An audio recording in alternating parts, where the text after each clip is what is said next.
tidak langsung meskipun seperti ini, katakanlah mohon maaf dalam tanda petik, ternyata itu memberikan kontribusi bagi peningkatan kualitas. Oleh karena itu saya menganggapnya itu adalah penting. Ya. Jadi Bapak Ibu, ini adalah contoh luaran tahun ini satu judul untuk penelitian tesis master. Ya. Yang sehari ini terakhir untuk di buran capaian itu harus dimasuk. Nah, buran capaian untuk hak cipta ini selain daripada yang wajib ini tambahan. Dan lagi Bapak Ibu, mohon maaf matur. Ya. Yang namanya tambahan itu mungkin kita rencanakan seperti ini. Saya merencanakan satu untuk setiap judul ini. Nah itu ada sesuatunya Bapak Ibu.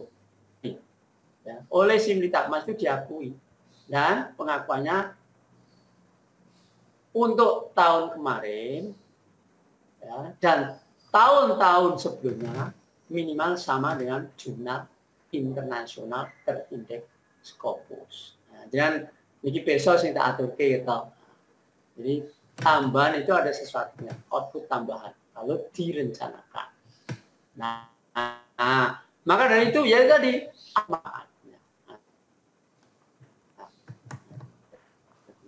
padahal tidak. Saya coba ini monggo nanti kalau ada pertanyaan ya. Nah,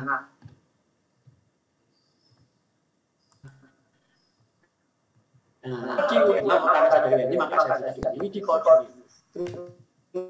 Utama hak cipta itu semua disediakan sistem oleh sistem online oleh UMA. Jadi kita data langsung masuk di situ, dia langsung sampai ke data di Jakarta sehingga yang saya kali 2-3 hari 4 hari itu keluar. Ini Bapak Ibu kalau mau monggo untuk daftar akun kemudian sampai pada register ya.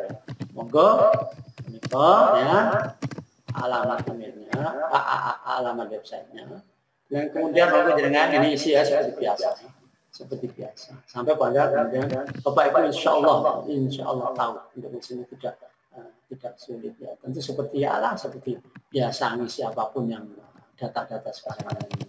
Kemudian ini adalah contoh surat permohonan ya, ini yang video yang hasil dari penelitian LPK. Itu video pembelajaran dan ini seri diakui.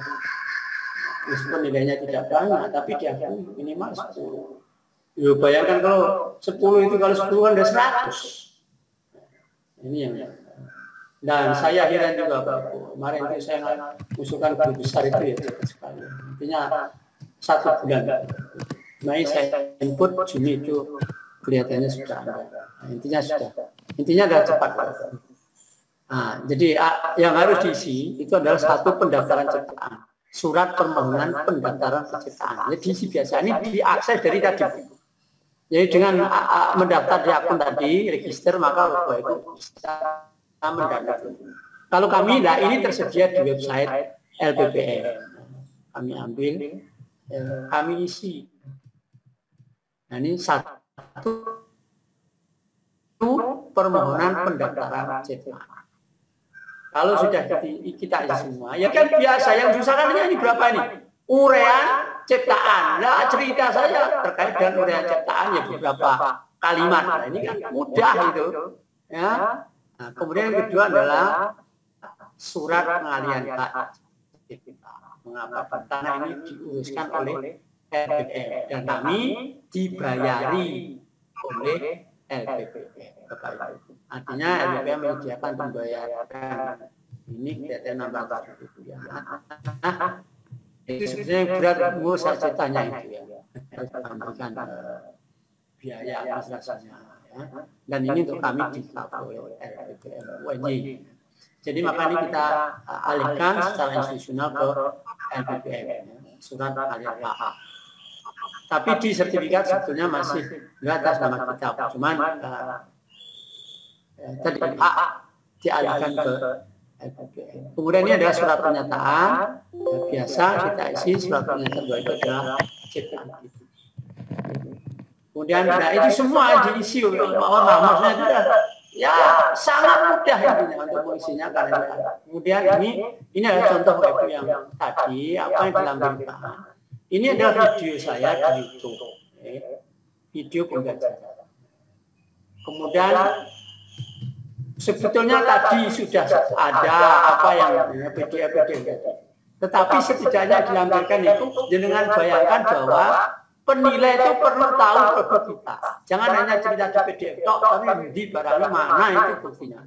Nah ini makanya perlu kita buktikan ini. Nah di PDF sana yang kita tumbuk itu kita kasih alamat YouTube-nya. Kemudian dia kalau lihat silakan. Kemudian kita beri manual petunjuk penggunaan bagaimana sebenarnya orang itu bisa akses ini.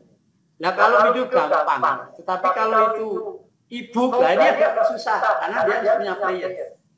Nah asumsikan bahwa di HP-nya itu tidak punya player, makanya ditanya apakah sudah ada e-book player terinstall di HP. Pastikan cek bahwa sudah ada atau tidak. Kalau belum ada maka install. Cara instalasinya adalah sampai manual. Itu kemudian Bapak Ibu ini ada manual sangat singkat, hanya 4 halaman saja. Jadi video program komputer dan sebagainya. Nah ini halaman YouTube-nya begini. Ya, mohon maaf. Part 1 dan part 2 halaman ini YouTube-nya silakan download lah Bapak. Mungkin terpakai atau tidak ini yang kita sampaikan di situ. Demikian. Kemudian kalau kita sudah masukkan, ya, kita mau tracking apa? Sebetulnya pendaftaran kita sudah sampai mana?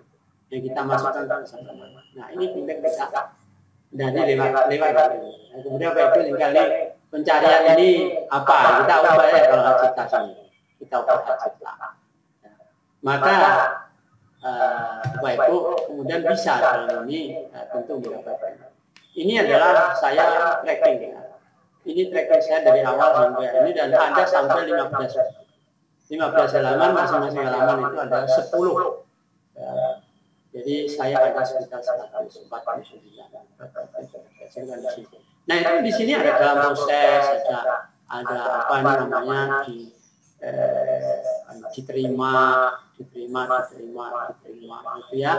Jadi prosesnya diketahui di sini. Jadi kalau Bapak Ibu ini kok masih dalam proses karena begini Bapak Ibu, website ini mengalami pergantian, artinya direvisi. Waktu saya usul ini, ya, itu adalah dalam proses revisi itu, sehingga ini kemudian terupdate. Sebetulnya ini sudah terupdate, tapi di sini tulisannya masih dalam proses.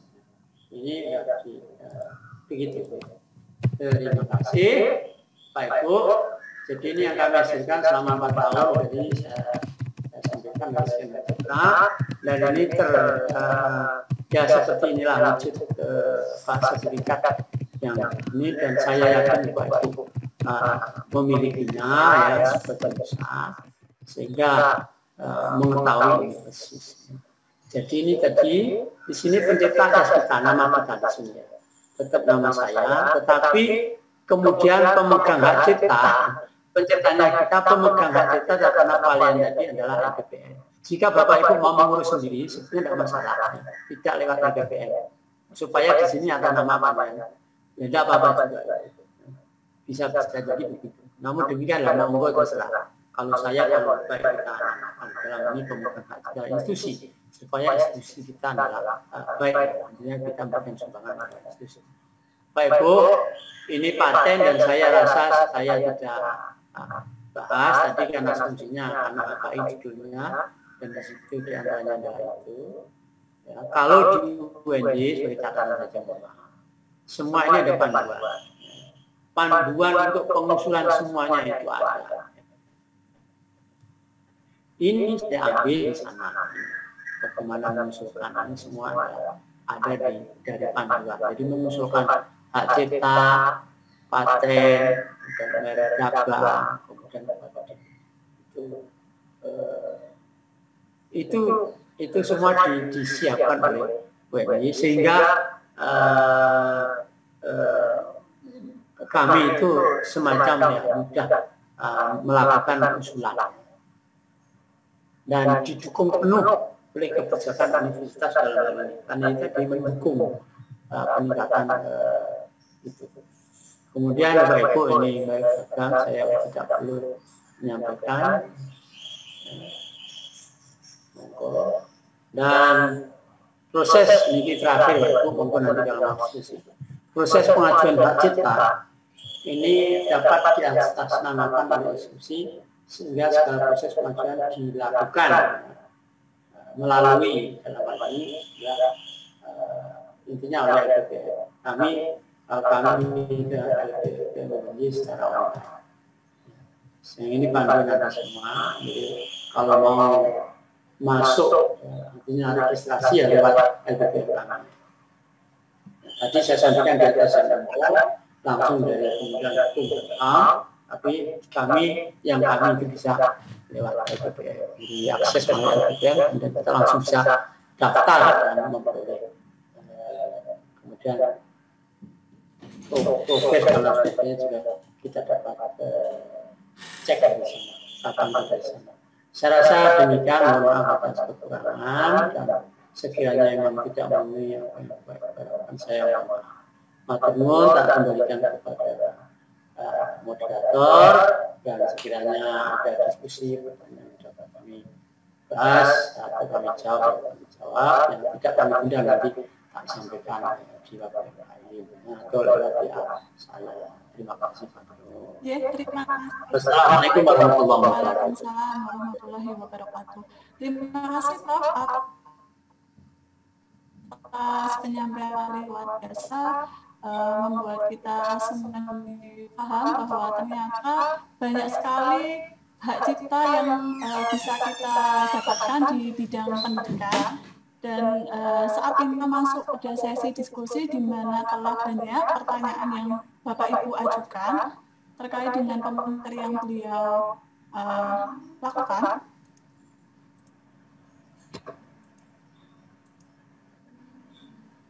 Nah, ini beberapa pertanyaan Bapak Ibu. Dari yang pertama adalah dari Bu Krisna Merdekawati.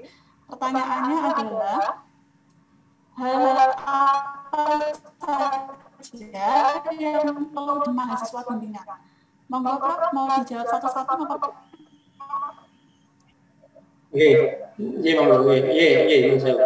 Enggak, satu yang apa saja yang perlu diperhatikan. Saya rasa sebenarnya secara garis sudah saya sampaikan. Jadi kalau mohon maaf, kalau saya memang penelitian PTM saya itu kebanyakan ya, maupun disertasi doktor itu kebanyakannya adalah penelitian pengembangan ya, seperti yang Ibu Krisna tanyakan ini. Lalu apa saja yang diperhatikan dalam pengajuan data ini? Ya seperti yang saya sampaikan tadi, sebenarnya tidak ada hal yang sangat spesifik yang kita siapkan. Yang paling susah disiapkan itu adalah ya produknya itu. Begitu produknya ada, pengajuannya mudah. Itu plus di mana itu bisa diakses dan kasih manual buku. Isi formulir, dah selesai ajukan. Tidak ada sangat spesifik. Ya, bayar 600 sebagai penyertanya. Pun pertanyaan jawabannya saya rasa prinsipnya begitu. Kalau mau di dalamnya pertanyaan yang lain ya, saya rasa banyak Bapak bisa.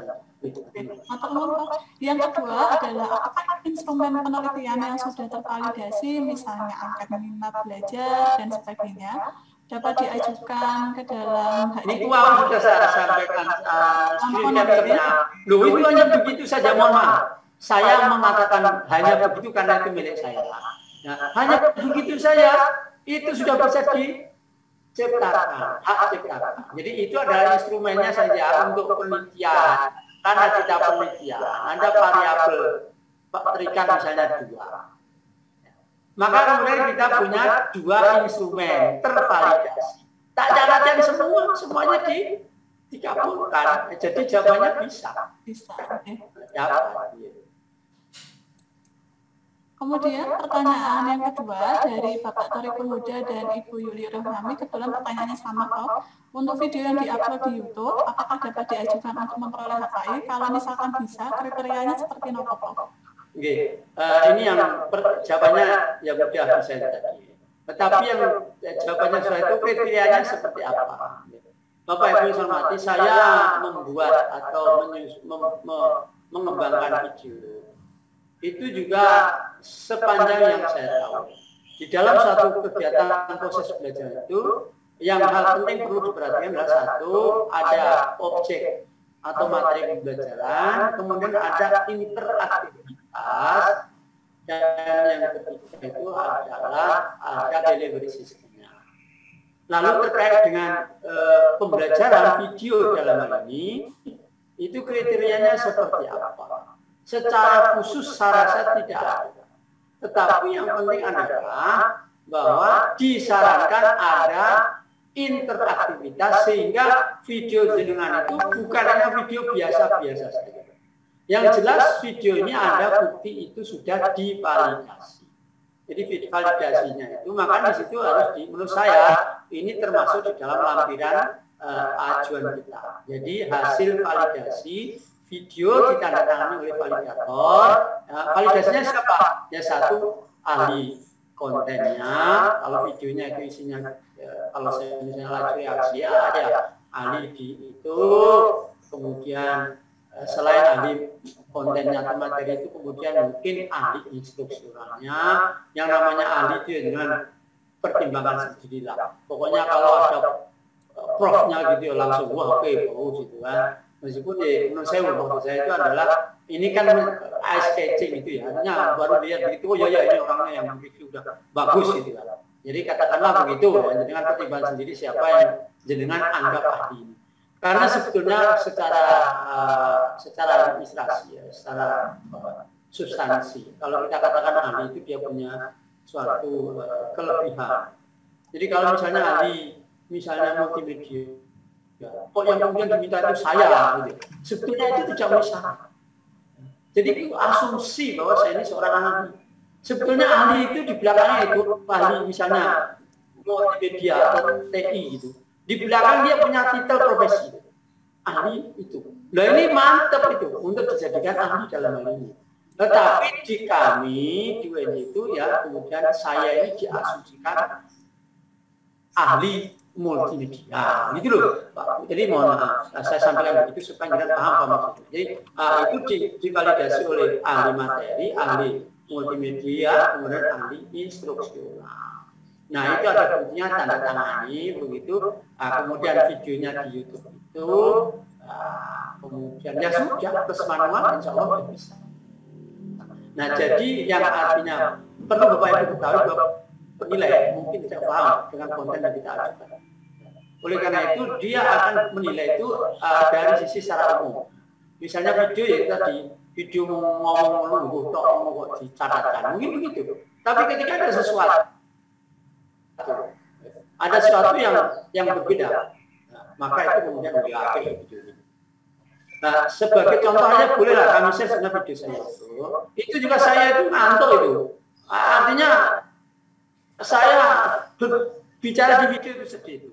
Kalau dengan tahu Pak Sugiarto dari timnya WNI itu selalu waktu melihat itu dia ngomong, Dek, itu video ngajar kok kelihatannya sedih gitu. Saya jawabnya mikir utang ya Pak.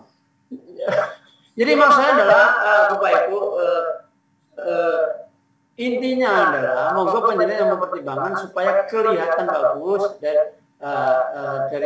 dari sisi tampilannya. Lalu kemudian yang saya umpulkan di situ waktu itu Pak. Jadi saya sudah pakai green chroma key di dalam video itu. Artinya adalah saya bisa cantumkan sekaligus antara PPT saya dan orang-orang saya. Dan di situ ada saya sekaligus. Ya. Jadi 3 hal di situ saya gabung menjadi suatu monitor di video itu. Menurut saya itu cukup bagus karena teknologi waktu itu saya kembangkan sebenarnya sudah 2013-an itu ya. Nah ini adalah sebetulnya menurut saya ya itu adalah ya bagus dari sisi teknologinya. Oleh karena itu saya catatkan dan itu digemari oleh anak-anak yang meskipun isinya ini tapi setidaknya dia bisa memutar berulang-ulang seperti halnya saya mengajar dan runtutan ininya. Nah, kalau ditanya isinya seperti itu tergantung jenengan. Karena tadi substansi dan konten barangkali penilai tidak tahu.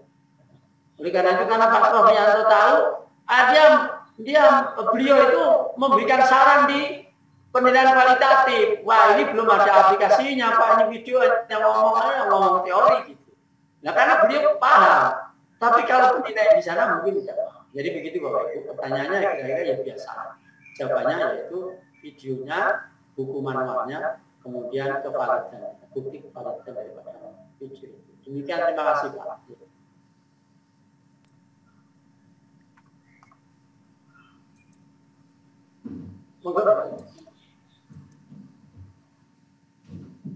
Selanjutnya pertanyaan yang ketiga, apakah kuesioner yang diterjemahkan dengan adaptasi foto setempat dan divalidasi juga dapat dimasukkan sebagai nilai yang sama gitu?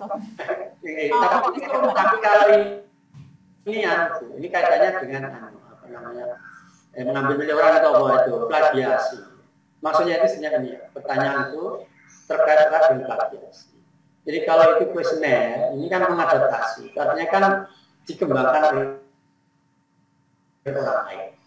Nah, ini menjadi pertimbangan khusus ya. Kita harus hati-hati karena menciptakan hak kita yang kita ciptakan, maka yang paling penting memang memperhatikan ini. Apakah ada unsur milik orang di dalamnya? Nah, jika iya, maka menurut saya hati-hati saja, dipertimbangkan baik-baik disyaratkan atau tidak. Ini bisanya bisa, Bu. Tetapi itu impact-nya apakah baik terhadap kita di kemudian. Nah, karena tadi saya kata, barangkali penilai atau mereka yang mereview, beliau mereview di Kumham itu tidak memperhatikan. Karena di situ dalam surat pernyataannya yang kita tanda tangani, itu kan tanggung jawab kita sendiri. Sehingga membuat jenengan yang memutuskan dalam hal ini. Bisanya bisa. Tetapi kalau itu adaptasi dan kemudian sebetulnya masih banyak unsur milik orang, ya lebih baik tidak usah saja. Menurut saya begitu, Pak. Ya, selanjutnya dari Ibu Lina Fauzia, pertanyaannya untuk media pembelajaran yang kontennya baik itu berupa image, audio, animasi yang berasal dari platform atau website dengan keterangan free download, apakah bisa dihakikat? Ini saya menjawab ke arah dua Pak Ibu ya. Ya kalau kita itu kuat ya, soalnya itu tadi yang saya katakan. Yang paling susah untuk menghak ciptakan itu adalah kita membuat sendiri. Ya. Seperti Mika itu kan membuat gambar, ilustrasi, image dan sebagainya. Itu tidak mudah. Kalau gambarnya ya bulat-bulat itu ya, seperti kalau kita berbicara masalah kimia itu gampang. Tapi masalahnya gambar orang, macam-macam susah. Ya. Oleh karena itu kemudian ada keterpaksaan kita untuk mengambil image, untuk mengambil audio dan sebagainya. Betul ini nggak? Orang bertanyakan di sini, apakah itu bisa diaktifkan? Ya sebetulnya bisa, bisa. Ya. Dari situ dengan sebetulnya sama dengan tadi ya. Tapi kalau kuesioner itu bukan di situ backbone-nya itu aslinya sepertinya kan milik orang. Tapi kalau ini kan tambahan, ya. Artinya adalah sesuatu pendukung yang kita masukkan di situ. Kemudian ada referensinya. Yang baik adalah kita harus izin yang bersangkutan yang punya. Tapi siapa yang punya web dan jelas ya, ini sangat susah. Oleh karena itu bahwa itu hati-hati saja. Saya menjawab kecenderungannya ini ada bisa, tetapi hati-hati saja. Ini di referensi harus betul-betul ditulis di sana dan semoga saja itu tidak dipersalahkan oleh yang punya. Yang namanya website ya, itu ada di umum. Artinya di umum itu tidak boleh dipakai oleh siapapun. Kecuali di situ ada tulisannya. Tulisannya itu, ini yang tidak mohon saya dikasih tahu. Karena ini pendapat saya personal ya. Kecuali di situ ada tulisannya, gambar mungkin saya mempunyai hak cipta. Nah ini mungkin menurut saya tidak usah itu ditaruh di situ dengan hak cipta. Mengapa? Karena dia sudah menyebutnya. Tapi kalau tidak ada tulisan itu kan artinya kan siapapun boleh ngambil pakai. Makanya itu saya menjawab kecenderungan itu bisa. Gitu. Saya rasa demikian saya jawab, dan monggo jangan pertimbangan sendiri itu ya. Pengalaman saya anak-anak kami itu bisa. Ya, saya mencarikan beberapa itu memang diambil. Ya, tidak mungkin lah kita background itu kemudian menyerta sendiri, dan susah sekali ya. Gitu. Terima kasih Mbak. Ya, Prof, terima kasih. Kemudian pertanyaan selanjutnya dari Ibu Arum Handini. Pertanyaannya, apakah video dengan lisensi Creative Commons dapat diajukan HKI? Oke, bisa. Ya, jawabnya bisa. Begini, jadi misalnya saya itu aplikasinya, saya mengembangkan video dan aplikasi yang intinya open source, itu ya bisa saja. Dan kami mengembangkan beberapa e-book itu menggunakan Sigil. Sigil itu mohon maaf, ya ini kita intinya itu aplikasi sebenarnya di situ ada serial number. Nah, saya merasa tidak pernah beli itu, tapi tak pakai. Dan itu kami gunakan ya. Jadi license yang apalagi open source itu ya sebetulnya sangat mudah untuk hanya sangat bisa untuk kita catatkan karena sudah open source. Ya ini license yang Creative Commons itu ya saya rasa bisa saja. Ya. Namanya aplikasi yang tadi yang di crack ya, itu bisa. Ya. Hanya saja konsekuensinya kalau itu ada tulisan di aplikasi itu kan kemudian menjadi jelek gitu ya. Saya 3 dimensi loh Pak itu. Di situ kemudian pakai Unity, kemudian pakai Euphoria. Di situ masih ada tulisannya. Kami tidak bisa hilangkan. Termasuk juga ada beberapa aplikasi yang kita gunakan open source. Di situ ada tulisannya promosi. Dan itu ada ya sah-sah saja. Bahkan begitu saya rasa boleh-boleh saja karena dia netbank. Artinya kita memang pakai apa adanya, kita memang enggak dalam ini tidak punya license untuk itu, untuk aplikasinya, makanya di TTP begitu ya kita mau saja. Dan ternyata dikabulkan juga, diberikan hak cipta sertifikat oleh Kementerian Keuangan. Demikian, terima kasih.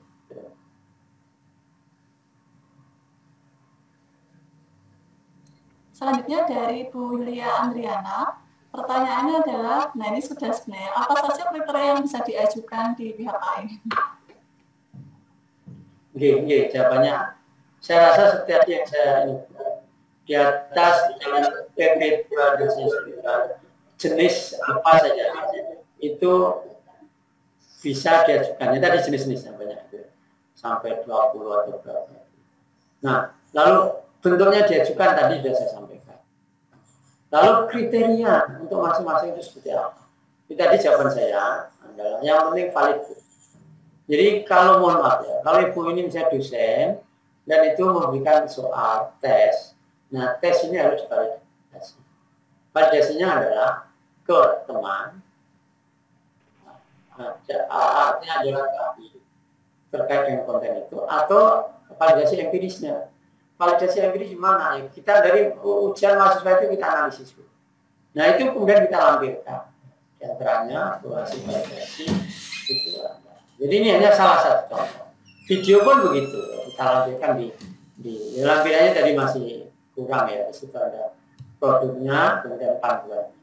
Panduan di bawah dari panduan masukkan juga hasil validasi. Ya, validasi terhadap apa yang kita mau hasilkan. Saya rasa sudah untuk yang lain-lainnya, video, program komputer, lagu dan sebagainya. Monggo itu dimaknai intinya validasinya seperti apa. Kira-kira begitu. Jadi supaya karena kita ini orang akademis, apa yang kita hak ciptakan itu ya memang sesuatu yang benar. Gitu. Kalau itu soal ya soal yang baik, yang misalnya hoax, yang bisa membedakan valid dari apa, yang bisa membedakan tingkat kemampuan mahasiswa dan lain sebagainya. Saya rasa demikian Bu Yuli, terima kasih untuknya. Ya, Prof. Selanjutnya, pertanyaan dari Pak Jaka Nugraha. Hak cipta timbul secara otomatis jika produk kita sudah dideklarasikan oleh Kemenkumham sebatas mencatat. buku yang di SBN-kan juga dicatatkan atau diindeks. Pertanyaannya, apakah perbedaan kedua pencatatan ini dan apakah ada konsekuensi berbeda? Monggo, Prof. Oke, saya tidak bisa menjawab. Tetapi kami itu mendapatkan arahan kami dapatkan arahan dari bidang hukum di lembaga kami bahwa itu bisa. Intinya adalah buku yang sudah punya ISBN itu bisa dicatatkan. Nah, kalau pertanyaan dari sisi hukum itu seperti apa itu tadi? Menurut yang saya tahu itu tidak masalah berdasarkan arahan yang kami terima dari orang-orang yang berhukum. Nah, nyatanya kami disuruh itu. Yang kedua, lalu bedanya antara ISBN dengan pencatatan apa? Dari sisi, jadi secara legal formal tentu berbeda. Yang satu dicatat oleh Kementerian Hukum begitu, sementara ISBN itu apa nih, serial book number ya, nomor pencatatan dari pusat. Artinya adalah dari perbukuan misalnya begitu. Yang saya maksudkan adalah ini orang yang mencatat itu berbeda. Ditinjau dari A dan ditinjau dari B. Saya rasa itu ya. Jadi saya tidak bisa menjawab dengan baik dalam hal ini. Tetapi yang konsekuensi hukum itu tadi bahwa kami telah mendapatkan masukan dalam ini terkait apa yang kami bisa oleh orang-orang yang tahu hukum. Jadi saya rasa oke. Terima kasih Pak Jaka. Ya, selanjutnya dari Ibu Beta Wulan Ferdiana, pertanyaannya adalah jika media pembelajaran berupa aplikasi akan di-HKI-kan, apakah aplikasi tersebut wajib di-upload ke dalam Play Store atau tidak? Tidak wajib. Tapi ini adalah satu kebanggaan sebenarnya. Jadi kalau kita punya dan itu ada di Play Store, ini kebanggaan kita bisa share kemana-mana. Hanya saja, saya menyebutnya ini sunnah muakkad tadi ya, hanya saja bahwa wajib kiranya bisa diakses. Ya. Jadi kemudian ini apa? Misalnya aplikasi apa? Lalu aksesnya bagaimana? Kalau itu .exe gitu ya. Lalu ya kemudian kita taruh di mana? Misalnya di drive dan link untuk drive itu diberikan di situ, di manual itu, dan pastikan bahwa dia sebagai editor. Ya, penerima link itu bisa sebagai editor sehingga bisa ngapa-ngapain dia. Ya, intinya adalah wajib bisa diakses oleh orang lain atau penilai, orang yang akan link itu, apapun bentuknya. Ya, boleh itu di YouTube, boleh di Play Store, boleh di e-book, boleh di Drive, yang panjenengan. Ya. Yang penting itu. Jadi jawaban saya menurut saya cukup jelas. Jadi tidak harus di Play Store atau misalnya pakai APK, tetapi karena ini sampean di Play Store, ya misalnya APK di satu, kemudian itu dan lain sebagainya. Tapi yang penting saya sampaikan adalah wajib kiranya supaya orang lain yang punya link itu bisa mengakses. Terima kasih. Ya, matur nuwun Pak.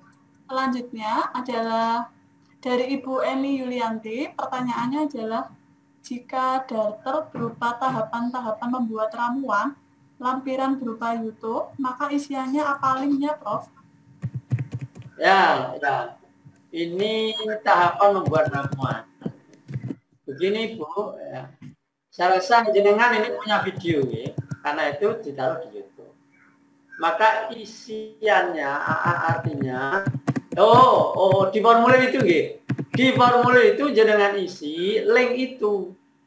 Ya. Jadi kalau itu ada deskripsi, silakan di deskripsi disebutkan terkait dengan isi YouTube itu. Deskripsi apa? Jadi ini tahapan membuat ramuan jamu yang berkhasiat untuk apa? Tahapan itu adalah sebagai berikut, ya sesuai dengan isi di YouTube itu. Tetapi di formulir kalau mau mengisikan itu adalah atau di panduan. Ya. Kalau di panduan maka isiannya itu ada link itu, link YouTube itu. Sehingga kalau mereka butuh tenaning, apa iso tenan ya, misalnya ragu, kemudian dia bisa klik dan masuk di YouTube sehingga dia bisa percaya itu memang bisa dipraktekkan. Demikian saya rasa cukup jelas. Jadi ada isian itu surat permohonan, ya, ada pengalihan hak, ada surat pernyataan, tiga itu. Nah, di permohonan itu ada deskripsi. Deskripsi itu wajib tentang produk itu, ya, tentang produk itu. Tetapi di tempat yang lain, misalnya panduan, di formulir lain itu bisa diisi dengan ini linknya itu untuk mendapatkan video atau YouTube tersebut. Demikian materi. Matur nuwun Prof. Selanjutnya pertanyaan dari Ibu Karya.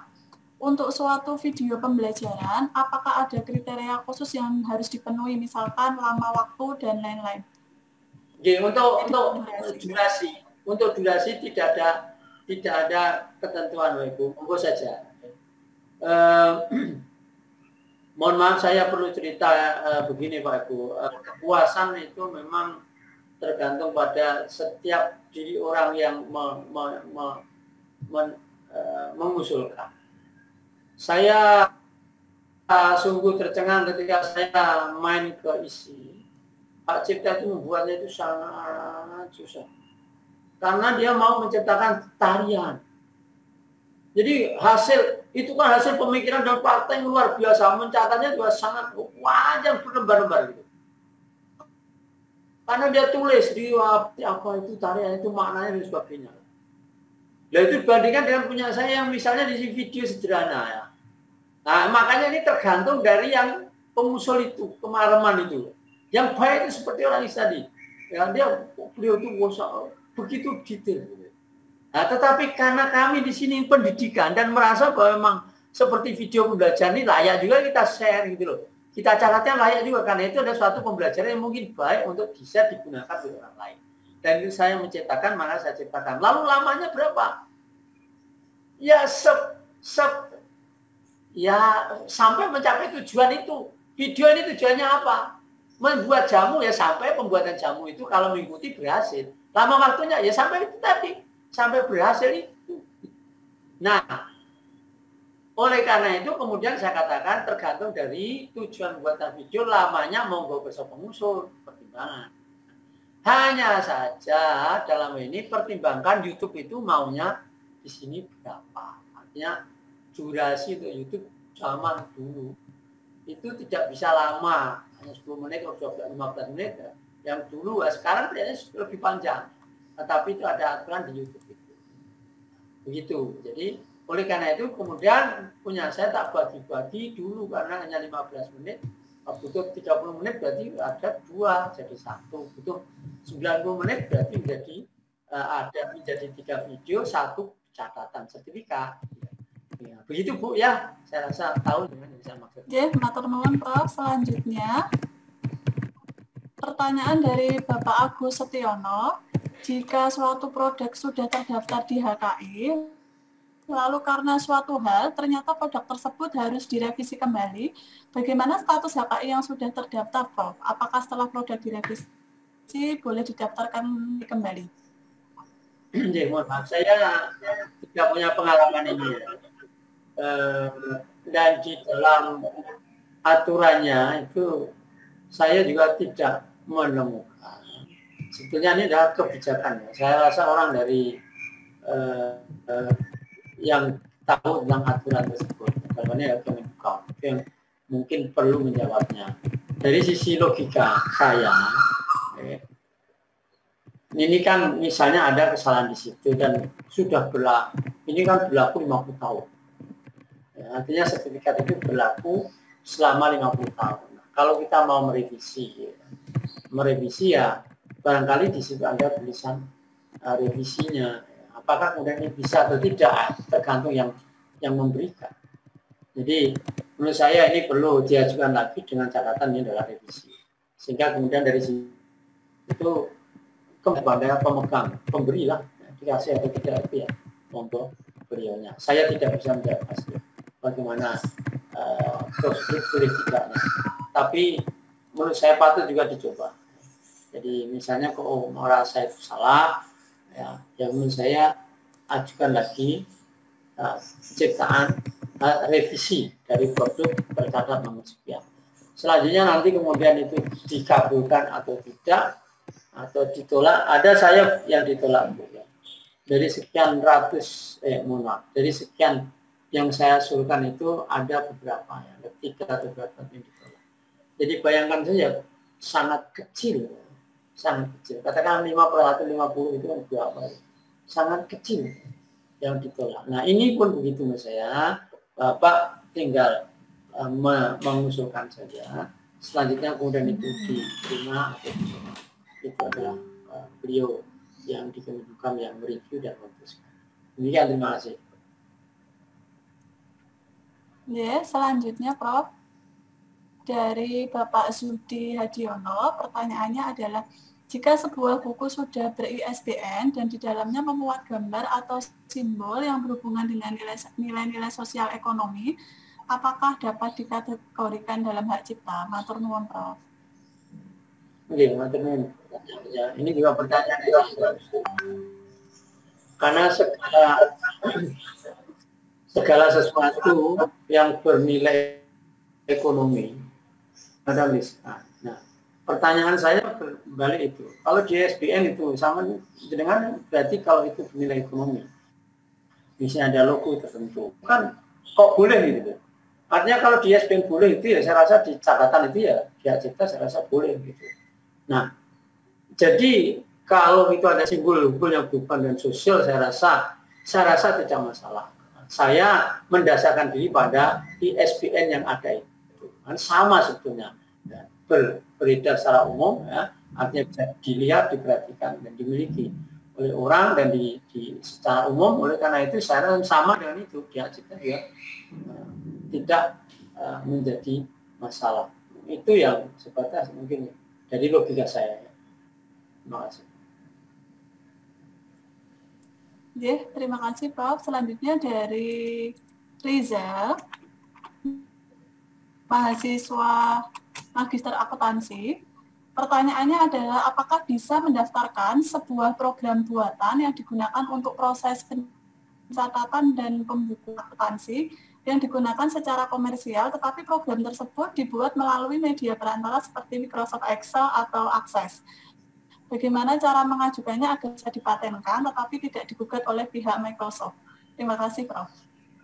Iya. Wah, pertanyaannya susah semua. Kalau terkait dengan hak orang, itu jawabnya agak ribet ya. Karena kita kalau misalnya Microsoft, maka kemudian kita harus izin. Tetapi ini yang saya tahu, yang jenengan tanyakan itu adalah masalah misalnya MS Excel. Logika saya mengatakan itu tidak masalah. Ya memang kita memberi Excel itu untuk apapun yang kita gunakan. Untuk buat aplikasi dalam suatu kegiatan pembukuan, apa salahnya? Itu ada hak ciptaan kita. Jadi program basisnya itu Excel, tetapi kita gunakan untuk sesuatu ya boleh saja. Artinya kan orang itu membuat pacul misalnya itu, ya kita gunakan untuk pacul membuat sesuatu. Apa salahnya? Ya kita membuat gaji, kemudian dengan gaji kita membuat produk untuk mejanya kita acarakan, ya apa salahnya? Demikian juga Excel. Kalau pertanyaan dengan itu Microsoft juga Excel, yaitu kita gunakan membuat suatu pencatatan atau pembukuan. Nah, kenapa tidak boleh? Kalau itu aplikasi ya boleh. Ya saya rasa jawaban saya dari sisi logika saya. Ya, menurut saya adalah boleh dicatatkan. Lalu pertanyaan berikutnya adalah bagaimana cara mengajukannya agar bisa dipatenkan. Yang saya kata ini adalah saya bicara masalah hak cipta. Kalau itu paten, nah monggo ini diproses saja. Saya belum pengalaman di pateni, saya mengajukan memang tadi dalam proses belum dapatkan jadi dalam hal ini, dan itu adalah di dunia. Nah, yang terkait dengan kalau itu hak cipta, jadi satu jawabannya adalah saya rasa tidak menjadi masalah. Dan kemudian prosesnya bagaimana untuk diciptakan dalam ini. Ya, seperti yang saya katakan tadi. Dengan punya aplikasi dalam ini pakai MS Excel ya, untuk pembukuan misalnya. Nah, silakan itu tadi juga. Lalu kemudian manual booknya itu ditulis dan dicatat di deskripsi permohonan, dideskripsikan dengan baik.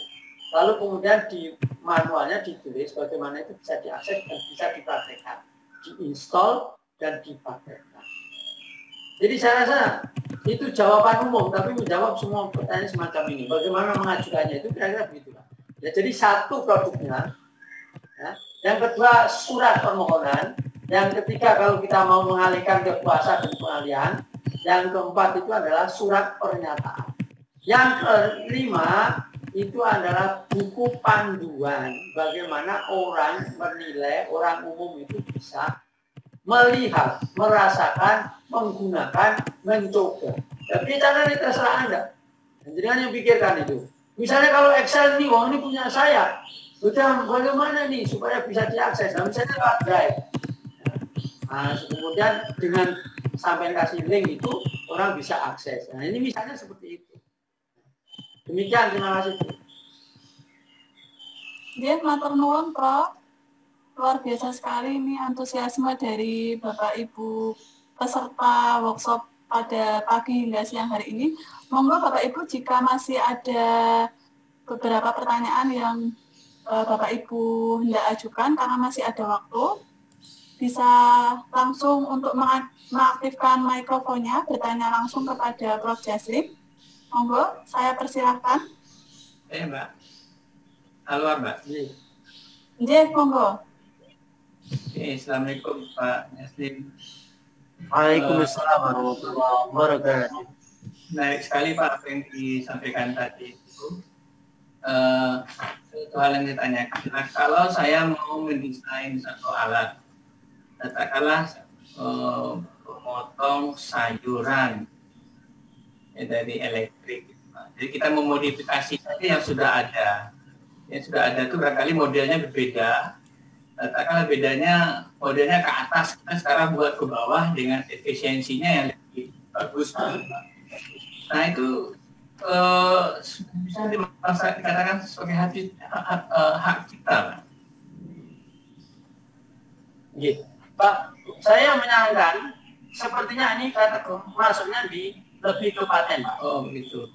Jadi ada spesifikasi tertentu masuk di patennya atau masuk di hak cipta atau desain produk, semua itu ada ini ya Pak. Jadi monggo jangan pertimbangkan, tetapi melihat ini, saya rasa ini malah cenderung ke paten ketimbang di hak cipta. Satu lagi. Namun demikian saya merasa menolak, tapi saya merasakan kalau jenengan hak ciptakan itu bisa. Hanya saja hak cipta itu kan sebenarnya cara di pasar itu kan pasar lebih rendah daripada paten itu. Jadi kalau memang itu bisa masuk ke paten, ya lebih baik paten. Lalu pertanyaannya itu adalah ini sebetulnya adalah modifikasi yang sudah ada dan itu adalah meningkatkan efisiensi. Oleh karena itu menurut saya ya kita dipatenkan itu menurut pertimbangan saya itu adalah bisa. Oke. Satu lagi Pak kalau boleh. Ini kriteria bisa paten, bisa masuk cipta, Pak. Karena kan begini, kalau kita masuk ke hak cipta, itu mungkin tadi katakan lebih cepat. Dan kalau publish itu kan kita butuh waktu cepat, harus syaratnya. Kalau paten itu kan lama sekali. Kalau kita dimasukkan dua-dua hak paten sama hak cipta, Pak. Oke, sebetulnya Pak. Ya, kalau memang kita masukkan salah satu. Ya. Kalau saya mau di paten, saya tidak akan masukkan di hak cipta. Karena hak cipta itu, mohon maaf ya. Karena saya mengalami sendiri, ya, itu mudahnya mohon maaf. Seperti saya tidak punya kebanggaan itu ya, dari sisi ini. Sehingga kalau itu kiranya saya bisa patenkan, maka saya akan memilih meskipun lama. Nah, kecuali tadi Pak, bahwa memang itu bisanya di hak cipta, ya gimana lagi itu. Karena itu kemudian kita harus melaluinya hak cipta. Dan hak cipta itu juga diakui secara punya atau poin untuk kenaikan jabatan. Tapi dia masuk di hak cipta, masuk di paten, masuk di desain produk, masuk di merek, itu memang punya spesifikasi. Bapak Ibu silahkan, mohon maaf, jenengan bacalah di paling depan untuk mengajukan ini supaya dia tahu persis. Kalau kita baca ini sebenarnya sepanjang itu, ini masuk di apa namanya hak cipta atau di pakai. Tapi tadi Ibu, jenengan lihat kembali apa yang sekiranya bisa jenengan bisa kembangkan. Artinya apa yang sekiranya Bapak Ibu dulu pernah lakukan dan sekarang ini tidak bisa lakukan. Jadi tadi kalau itu adalah untuk menunjang Bapak Ibu. Ya. Karena artinya tidak dulu sudah pernah kita lakukan. Banyak produk yang sebetulnya itu layak untuk dicatatkan, tapi belum sadar bahwa itu layak dicatatkan. Dan itu bisa untuk apa itu di B-nya atau pendidikan belajar atau gizinya, tergantung daripada isinya. Kalau isinya itu bisa membuktikan bahwa itu efisien untuk sesuatu, salah satu penelitian, maka itu bisa untuk C-nya. Jadi karena itu kalau jangan jawaban pertanyaan itu adalah ini saya butuh mau pakai ini ya monggo ya, monggo kemudian diurus ya, siapa tahu tambah. Terima kasih Pak. Itu hanya pada hari insya satu minggu. Ya, terima kasih Pak. Ya, terima kasih. Matur nuwun Prof. Monggo Bapak Ibu, jika masih ada lagi yang hendak ditanyakan kepada Prof. Jaslin, saya persilahkan untuk mengaktifkan mikrofonnya, bisa bertanya langsung kepada Prof. Jaslin.